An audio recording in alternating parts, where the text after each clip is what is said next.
자, 그러면은 제한 이유를 살펴보겠습니다. 우리나라는 검찰의 수사권과 기소권이 집중되어 있는 권한 집중형 수사 구조를 취하고 있다.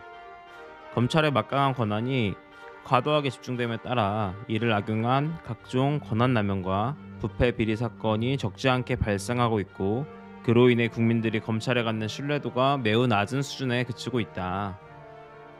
또한 검찰이 가지고 있는 기소권과 수사권을 분리하여 검사는 공소제기와 유지 및 헌법이 정한 영장 청구 권한을 보유하도록 하고, 현행 수사기관 중심의 피의자 인신구속 제도를 법원 중심으로 재편하는 등 제도로서 수사와 기소를 분리하여 수사와 기소가 전문적이고 합리적으로 이루어질 수 있도록 할 필요가 있다. 이렇게 말씀드릴 수 있겠습니다. 자, 그럼 이번에는 제안 내용을 한번 살펴보면서 비판할 포인트가 어떤 것들이 있는지 말씀드리겠습니다.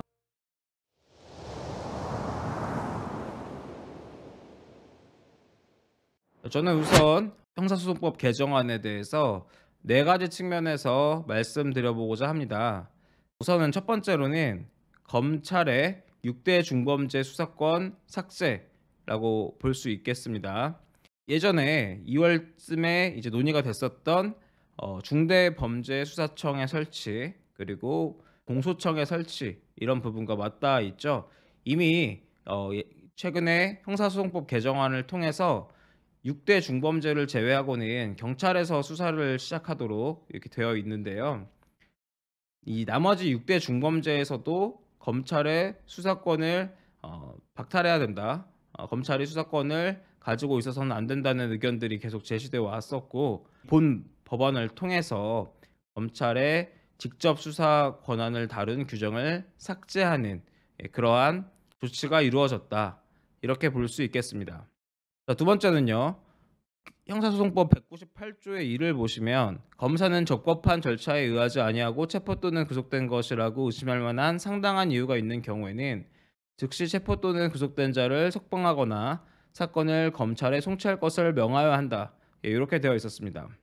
주요 내용 보시면은 다목을 보시면 검사의 체포 구속 장소 감찰 대상에서 구속 피의자를 제외하고, 그렇죠? 그래서 체포된 피의자에 대해서만 불법 체포를 이유로 석방을 요구할 수 있다. 이렇게 변경이 된 거죠. 자, 그랬을 때 사실은 체포 같은 경우는 어떠냐면은 긴급 체포라든지 현행범 체포라든지 48시간 이내에 구속영장을 청구하지 않을 경우에 즉시 석방하도록 되어 있거든요. 그렇기 때문에 체포되어 있는 시간이 48시간이라고 보시면 되는 겁니다. 결국은 검사가 이 불법 체포된 피의자를 발견해서 적법 절차에 의한 체포가 이루어졌는지 아닌지를 확인한 뒤에 이 체포가 위협하다는 이유로 석방을 명하기까지 48시간 이내에 모든 것이 취해져야 한다는 얘기가 되겠죠. 그렇기 때문에 사실상 불법 체포를 검사가 인지해서 48시간 이내에 이러한 조치를 취하기 어려움이 있다는 점을 고려해 봤을 때, 사실상 어떤 불법 체포 혹은 불법 구속에 대해서 감찰권을 행사하여 석방을 명하는 그러한 검사의 감찰 권한이 무력화됐다고 볼 수 있을 것 같습니다. 자, 그다음에 이제 세 번째 부분이 가장 중요한 부분인 것 같아요. 그럼 이 부분 한번 자세히 알아보도록 하겠습니다. 검사의 영장 집행 지휘 규정을 삭제하고 구속영장을 사법경찰관이 집행하도록 하였죠. 그리고 피의자를 긴급 체포한 경우 검사의 승인을 받도록 하는 현행 규정에서 긴급 체포의 경우에도 사후영장을 발부받도록 하였고요. 법관을 피의자 구속의 주체로 명시하고 검사의 청구로 구속영장을 발부받아 구속은 하되 그 시설은 수사기관이 관리하지 않는 시설로 구분하도록 하였고요. 법관이 피의자를 구속한 때에는 20일 이내에 공소를 제기하도록 하고, 열흘을 초과하지 않는 범위 내에서 1차에 하나여 구속기간을 연장할 수 있도록 하는 규정을 신설하는 내용을 담고 있습니다. 그리고 3호에서는 검사의 영장 불청구에 대해 사법경찰관이 이의가 있는 경우 법원의 그 당부의 심사를 신청할 수 있도록 하고 있습니다. 일단 이 영장이 갖는 의미에 대해서 말씀드리면은 대한민국 헌법은 모든 국민은 신체의 자유를 가진다고 하고 있거든요. 그리고 체포, 구속, 압수 또는 수색을 할 때에는 적법한 절차에 따라 검사의 신청에 의하여 법관이 발부한 영장을 제시하여야 한다. 이렇게 두고 있습니다.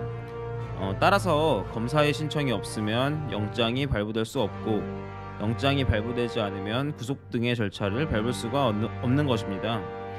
경찰에게 수사권은 넘겨주었지만 여전히 헌법상의 문제가 남아있어 경찰은 검찰에게 영장을 청구해달라고 신청을 하여야 하고, 검사가 구속영장 발부를 위한 청구를 하지 않으면 구속을 할 수 있는 방법이 없었던 상황인 것입니다.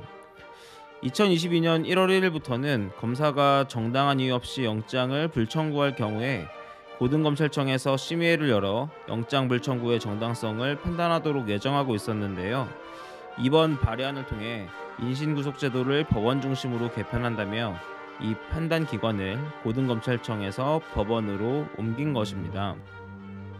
사실 직접 수사를 진행하는 사람이 사건에 대해서 가장 잘 알 수밖에 없거든요. 그렇기 때문에 수사권, 기소권 그리고 영장 청구권이 모두 독점적으로 귀속되어 있는 경우에 수사하는 검사로서는 확실하게 드러난 혐의뿐 아니라 아직 드러나지 않은 그런 사건들을 더 파악하기 위해서 구속 사유를 만들어낸다거나 불구속 수사로도 진행할 수 있는 부분을 구속 수사로 진행하게 될 동기가 어느 정도는 있어 보입니다.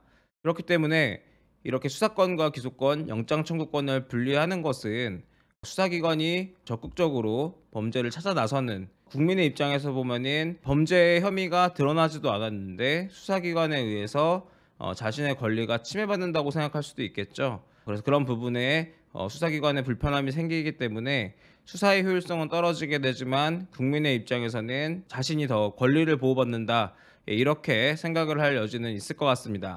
자, 그런데 검사의 영장 불청구에 대해서 사법경찰관이 법원에 이제 이의 신청을 해서 영장이 발부되는 경우에는 어떻게 될까요?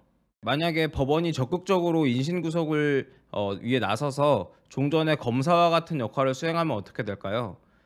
예전에는 증거 수집권이 법원에 있었거든요. 그거를 이제 우리가 규문주의라고 하는데, 그런 절대국가 시절의 규문주의를 채택하고 있다가 국민들의 인권 보호를 위해서 탄핵주의로 넘어오면서 법원과 수사기관이 분리가 된 것입니다.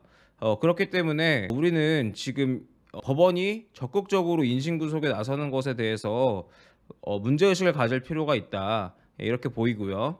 만일 그리고 법원이 이렇게 적극적인 자세까지는 취하지 않고 종전과 같은 모습을 유지한다고 쳤을 때는 어떻게 될까요? 그 경우에는 사실상 검사가 사법경찰관의 영장 신청을 견제하기가 어려워질 것 같습니다. 무슨 말이냐 하면은, 분명히 기소권자와 수사권자, 영장 청구권자가 동일하기 때문에 생기는 폐해를 막기 위해서 형사소송법이 개정되고 있는데, 만약에 법원이 소극적으로 영장 신청을 잘 받아주는 그런 역할을 수행한다면은, 아무리 기소권자인 검사가 사법경찰관의 영장 신청을 거절하더라도 어차피 법원을 통해서 영장이 발부되지 않습니까?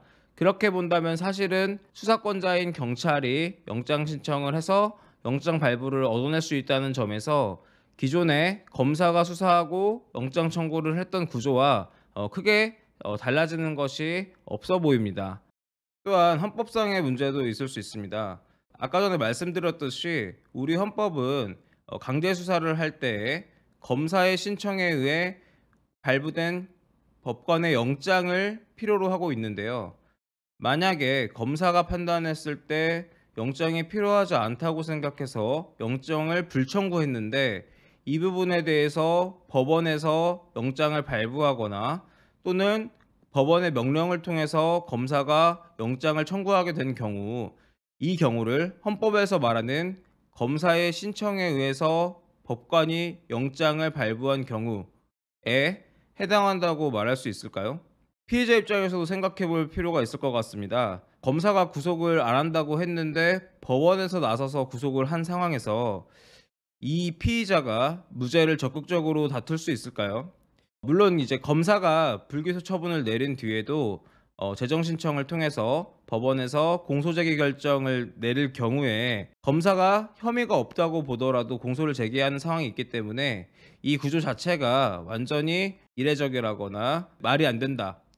제가 말씀드리는 것은 아닙니다만 그럼에도 불구하고 어느 정도 아쉬움이 있는 것은 사실입니다. 자, 그리고 이제 네 번째로는 뭐 간단한 부분인데요. 사실은 이제 원래는 고소에 대해서 검사가 불기소 처분을 내리는 그런 형태였는데 경찰이 이제 수사 종결권을 가져가면서 경찰이 봤을 때 혐의가 없다고 생각이 들면은 불송치 결정이라는 걸 할 수 있었습니다. 근데 이제 기존에는 이 불송치 결정이 내려진 이후에 어떤 고소인이나 피해자나 이런 사람들에 대해서 경찰이 통지를 해 줘야 할 그런 방식이나 이런 것들을 제대로 의무를 규정해 놓지 않았어 가지고 이제 그런 부분들에서 좀 불편함이 있었고, 또한 불송치 결정을 받았던 피해자 입장에서는 이제 '끝났다. 나는 이제 자유롭다.' 요런 생각을 좀 할 수 있어야 되는데, 이 불송치 결정에 대해서 원래 고소인이 불복을 하는 경우에는 이제 이의 신청을 할 수 있게끔 두고 있었는데 그 이의 신청 기간을 제한을 안 둔 거예요. 그러니까 한 달이 지나든 세 달이 지나든 그 고소인이 이의 신청만 하면 나를 다시 검사가 수사할 수 있는 그런 이제 상황에 처해 있기 때문에 상당히 법적으로 불안정한 지위에 처해 있었다, 이렇게 말씀드릴 수 있겠죠. 그렇기 때문에 이 부분은 원래 당연히 있었어야 하는 부분인데 이제라도 생겨서 다행이다, 예 요렇게 생각을 합니다. 네, 오늘은 형사소송법 개정안에 대해서 살펴보았는데요. 어떠셨나요? 제 개인적인 의견은 제 개인적인 의견일 뿐이니까 너무 이제 중요하게 생각하실 필요는 없고 그냥 '이렇게도 생각하는구나.' 하고 받아들여 주시면 좋겠습니다.